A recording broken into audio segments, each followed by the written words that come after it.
नमस्कार, मैं हूं आपके साथ अभिषेक कुंडीर। 19 अप्रैल से शुरू हुआ जो मतदान 1 जून को 7वें चरण का मतदान खत्म हो गया, जिसके बाद तमाम एग्जिट पोल्स आए जिसमें एनडीए और बीजेपी की सरकार बनती हुई दिखाई दी गई। लेकिन जब 4 जून को गिनती होनी है, मतगणना होनी है और नतीजे सामने आने हैं, क्या तीसरी बार प्रधानमंत्री मोदी प्रधानमंत्री बनेंगे या फिर इस बार विपक्ष बाजी मार लेगा।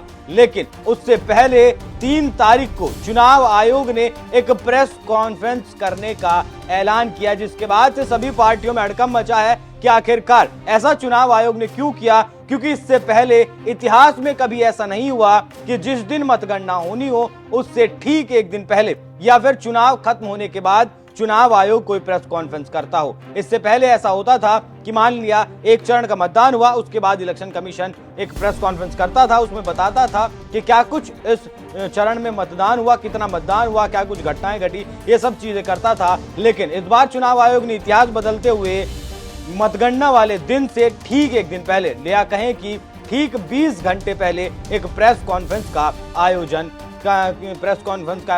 इलेक्शन कमीशन करने वाला है। आपको ये भी बता दूं कि 2 जून को बीजेपी के तमाम बड़े नेता चुनाव आयोग में पहुंचे थे और विपक्ष के कांग्रेस के तमाम नेता भी चुनाव आयोग से मुलाकात करने पहुंचे थे। विपक्ष की तरफ से चुनाव आयोग पर कई तरीके के आरोप चुनाव शुरू होने से पहले भी लगाए गए और बीच चुनाव में भी लगाए गए, जैसे कि ईवीएम को हैक करना, ईवीएम से प्रधानमंत्री मोदी चुनाव जीतते हैं, ईवीएम में गड़बड़ियां हो सकती हैं। इस तरीके के तमाम आरोप विपक्ष की तरफ से इलेक्शन कमीशन पर लगाए गए हैं। वहीं 1 जून को कांग्रेस अध्यक्ष मल्लिकार्जुन खड़गे के घर पर विपक्ष के नेताओं की बैठक भी हुई थी, जिसमें यह तय किया गया कि जो विपक्षी पार्टियों के पोलिंग एजेंट्स होंगे वो आखिरी वक्त तक वहां सेंटर पर रुकेंगे जहां मतगणना चल रही है, और अगर जिस वक्त वीवीपैट की पर्चियों की और ईवीएम मशीनों में जो वोटिंग हुई है उनकी जब गिनती होगी उस वक्त भी मौजूद रहेंगे, और उसमें अगर कोई गड़बड़ी पाई जाती है,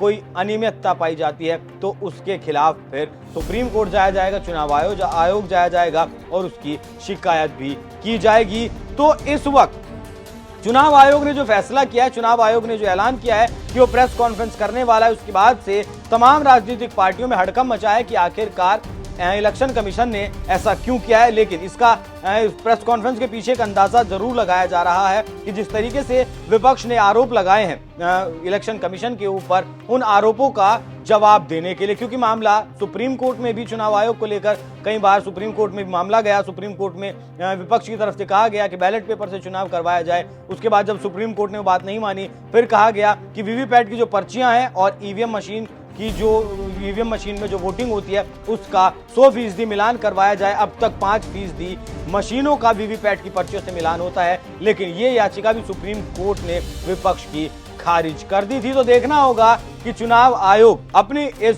प्रेस वार्ता में क्या कुछ निर्देश देता है या फिर कुछ बड़ा फैसला करता है, कोई बड़ा ऐलान करता है। जाते जाते सुनिए कांग्रेस नेता जयराम रमेश ने किस तरीके से चुनाव आयोग पर आरोप लगाए थे। तो ये सब धमकी की एक रणनीति है इनकी, एक डर फैला रहे हैं, एक मनोवैज्ञानिक खेल खेला जा रहा है कि हम सत्ता में वापस आ रहे हैं। तो 4 तारीख को निष्पक्ष तरीके से काउंटिंग होना जरूरी है।